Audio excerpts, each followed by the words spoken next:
keren Itu banget dia. ya tadi konsernya. Tapi kalau misalnya konser terus tiba-tiba jadi hujan deras banjir kan nggak enak. Nah, itu dia pertanyaannya. Karena memang Indonesia sedang memasuki sebuah masa anomali ataupun cuaca yang tidak bisa diprediksi. Apalagi di beberapa tempat Indonesia itu juga rawan ini terjadinya cuaca buruk, bahkan banjir di Sulawesi. Pertanyaan besarnya itu kenapa bisa terjadi dan kira-kira kapan itu puncaknya ya? Nah, untuk membahasnya kita langsung nanti akan berbincang bersama Pak Mulyono Rahadi Prabowo yang merupakan Kepala Pusat Meteorologi dari BMKG. Sudah hadir di sini. Selamat pagi, Pak Prabowo. Selamat pagi. Apa kabar? Terima kasih sudah hadir di studio Selamat Pagi Indonesia. Nah, jadi kalau kita lihat ya ini di Makassar, di Sulawesi Selatan. Betul. Lebih yang sedang apa ya dilanda banjir, cuaca buruk di sana begitu. Nah, itu kira-kira apa sih Pak penyebabnya begitu? Iya, sebetulnya ada beberapa hal yang kemudian menyebabkan di wilayah Indonesia secara umum ya. Sekarang lagi banyak hujan lah. Jadi bakal bergantian nih Pak? Sampai sekarang bisa gitu ya. Oh gitu. Ada beberapa. Jadi begini, secara periode lama memang ini kita lagi masuk ke musim penghujan. Bahkan beberapa tempat sedang dalam posisi puncak musim hujan. Kemudian ada juga aktivitas yang kemudian menambah atau memicu bahwa pertumbuhan awan itu kemudian makin meningkat. Ini yang disebut sebagai osilasi musim Julian. Sebetulnya kejadiannya di Samudra Hindia, tapi kemudian merambat masuk ke wilayah Indonesia. Bentuknya ini merupakan pertumbuhan awan yang sangat masif, yang kemudian merambat ke wilayah Indonesia. Sementara Indonesia sendiri kan sebetulnya lagi musim penghujan. Jadi ketambahan aktivitas ini makin tinggi lagi potensinya. Sebenarnya kita sudah memasuki puncak belum sih Pak Bo? Beberapa tempat sudah, tapi beberapa tempat sedang. Jadi kalau kita bicara masalah Sumatera misalkan ya, beberapa tempat Sumatera sudah pada umumnya pada bulan Januari, awal Februari mereka puncak. Tapi kemudian untuk kayak Sumatera Selatan, Jawa bagian Barat, Jawa Tengah, dan sampai NTB, ini pada saat-saat sekarang kita masuk kepada periode puncak musim hujan. Kemudian nanti akan bergerak lagi misalkan NTB, kemudian NTT, pada awal Februari, akhir Januari, awal Februari masuk ke puncak musim hujan. Pak Prabowo. Jadi ada semacam ada semacam perambatan lah. Perambatan. Pak Prabowo juga membawa sejumlah data-data ya, yang akan ditampilkan ini. Untuk yang pertama mungkin ada dari arah mata angin, kemudian dari siklon, mungkin bisa suhu juga mungkin begitu terlebih ya, dahulu. teman-teman mungkin di sini kita sama-sama bisa lihat begitu.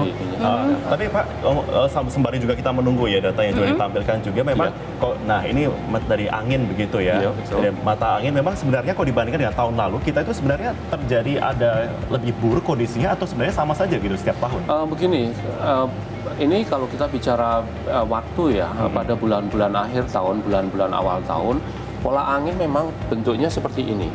Jadi dari Asia kemudian berbelok ke arah Pasifik sebelah timur Jepang, kemudian arahnya seperti ini dari timur laut, kemudian ketika menyeberangkan ke ekuator ini beralih arah menjadi arah barat dari ke arah tenggara. Tenggara begitu ya sini ya. Ini kondisi secara umum pada bulan-bulan akhir tahun, awal tahun. Sehingga dengan pola yang seperti ini kecenderungannya memang kita pada kondisi musim hujan.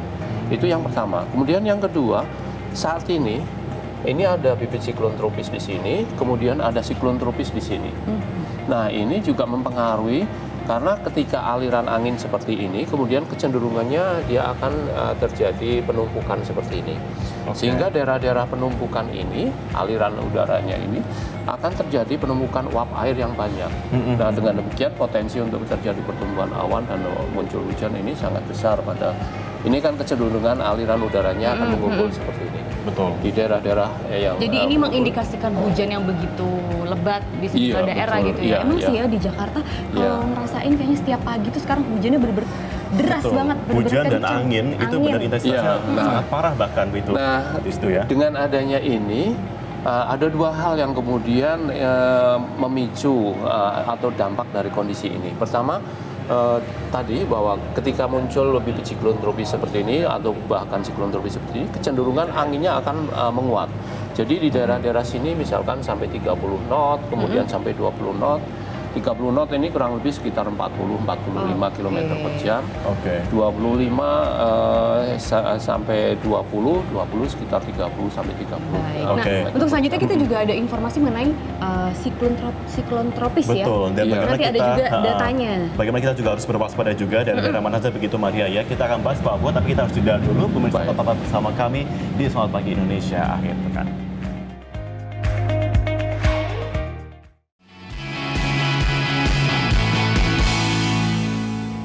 Anda kembali bersama kami di Selamat Pagi Indonesia. Kita lanjutkan lagi perbincangannya ya Maria ya. Betul, tadi kita sudah sampai di arah mata angin. Sekarang kita mau melihat siklon tropis Riley ya, juga ada datanya. Nah ini bagaimana cara membacanya dan sampai akhirnya menyebabkan ada cuaca buruk yang melanda sejumlah daerah gitu Pak? Tadi pada saat kita melihat pola aliran udara atau pola angin, ini kan kecenderungannya dari Asia kemudian berputarnya ke sini. Nah, tadi kami sampaikan di sini sebetulnya ada bibit siklon tropis, kemudian ini ada siklon tropis Riley ini. Dua hal ini akan menyebabkan, pertama, kalau kita lihat ini daerah sini yang akan terdampak oleh siklon tropis Riley ini. Jadi daerah-daerah Nusa Tenggara Barat, Jawa Timur, Jawa Tengah ini umumnya di samping memang kita pada periode musim penghujan. Dengan adanya siklon tropis ini, maka daerah-daerah ini yang kemudian terdampak. Nah, kalau kita bicara bibit siklon tropis yang ada di sini, maka daerah-daerah dari Maluku Tenggara Selatan sampai ke Sulawesi Selatan dan Sulawesi Tenggara ini yang sebetulnya terdampak dari bibit siklon tropis yang ada di sini. Nah, itu bisa dikatakan Pak Bo, tadi kan penumpukan terjadi di 1.1 sebelah sini, kemudian di bawah sini. Tapi kenapa kemudian selama satu pekan terakhir justru penumpukan awan dan juga cuaca buruk terjadi justru seperti di Sulawesi, Pak Bo? Ini sebetulnya bibit siklon tropis ini mungkin sudah ada 1 minggu yang lalu mulai tumbuhnya. Jadi kondisi cuaca yang ada di sini Maluku Tenggara Selatan sampai ke Sulawesi Selatan dan Sulawesi Tenggara ini sebetulnya sudah berlangsung dari sebelum tanggal 21. Sebelum tanggal 21 di sini sudah turun hujan cukup banyak. Kemudian semacam triggernya ya atau semacam gongnya itu pada tanggal 21 di daerah sini memang curah hujannya sangat tinggi. Tercatat sampai antara 100 mm dalam sehari, bahkan ada beberapa tempat yang sampai hampir 200 mm dalam satu hari. Ini sangat lebat sekali, boleh dikata ekstrim lah kalau kita lihat dari awal hitungan. Masih ada data-data lain yang bisa dijelaskan juga nih soal gelombang tinggi dan lain sebagainya untuk selanjutnya?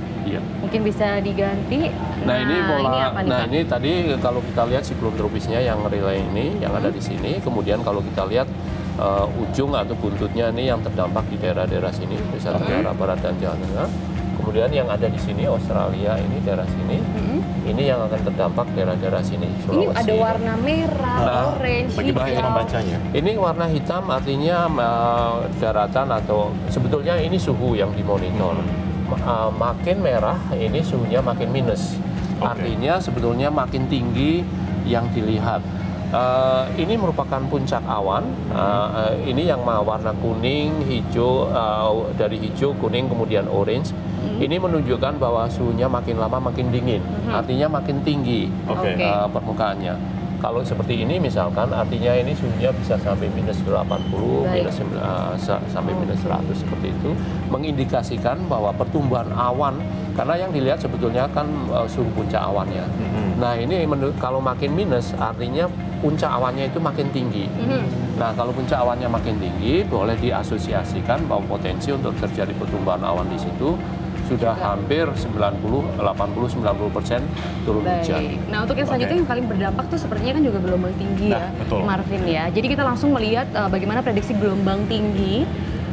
Ya ini tadi masih terkait dengan kondisi siklon tropis yang ada di sebelah selatan Indonesia, Riley ini. Ini menyebabkan dua hal. Pertama, angin di sekitar wilayah siklon tropis ini akan menguat. Daerah mana saja berarti? Jadi kalau kita melihat ini daerah-daerah misalkan Nusa Tenggara Barat, Jawa Timur, Jawa Tengah, ini kecenderungan anginnya akan menguat. Nah, dampak dari angin yang kuat ini akan memicu gelombang laut menjadi tinggi. Sehingga daerah-daerah sebelah selatan, perairan sebelah selatan Indonesia, dari Lampung, kemudian Jawa bagian barat sampai ke arah Nusa Tenggara Barat, Nusa Tenggara Timur ini, yang warnanya dari warna coklat, kemudian merah sampai ungu, ini menunjukkan gelombang di daerah itu gelombangnya makin lama makin tinggi. Jadi kalau yang warna coklat ini bisa antara 2,5 sampai 3,5 meter, tapi yang ungu ini bisa sampai 6-7 meter.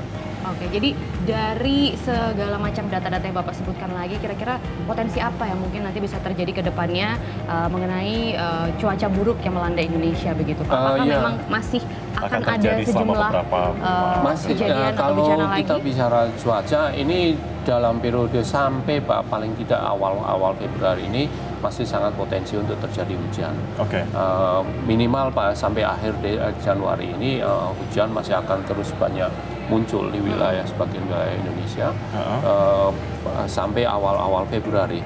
Kemudian, hujan saja atau ada potensi-potensi misalnya seperti longsor, puting beliung? Nah itu menjadi semacam dampak lanjutan ya. Dengan adanya siklon tropis ini tadi hembusan anginnya menjadi kuat. Beberapa tempat kalau sempat jeda tidak hujan bisa muncul puting beliung. Kemudian dengan hujan yang lebat ini, kemudian ada semacam dampak lanjutan, kemungkinan akan muncul titik-titik longsor atau mungkin banjir. Himbauan Pak terakhir untuk warga yang ada itu harus lebih baik di daerah mana saja yang perlu diberikan himbauan ekstra mengenai dengan prediksi untuk cuaca ke depan? Ada dua hal. Kalau kita bicara masalah cuaca, maka masyarakat yang tinggal di daerah bantaran sungai, daerah-daerah yang relatif rendah perlu kewaspadaan karena kecenderungannya daerah mereka atau yang daerah dataran yang rendah ini akan menjadi aliran ketika hujan turun, baik itu di hulu maupun di tempat masyarakat ini tinggal. Kemudian yang kedua, masyarakat yang tinggal di pantai. Karena pada saat ini ada potensi gelombang tinggi baik di pantai sebelah selatan wilayah Indonesia maupun di daerah-daerah pantai sekitar Selat Kalimantan. Selatan pokoknya ya? Sebelah selatan itu perlu kewaspadaan. Pak Mulyono Rahadi Prabowo yang merupakan Kepala Pusat Meteorologi BMKG, terima kasih untuk keterangannya di Selamat Pagi Indonesia kali ini.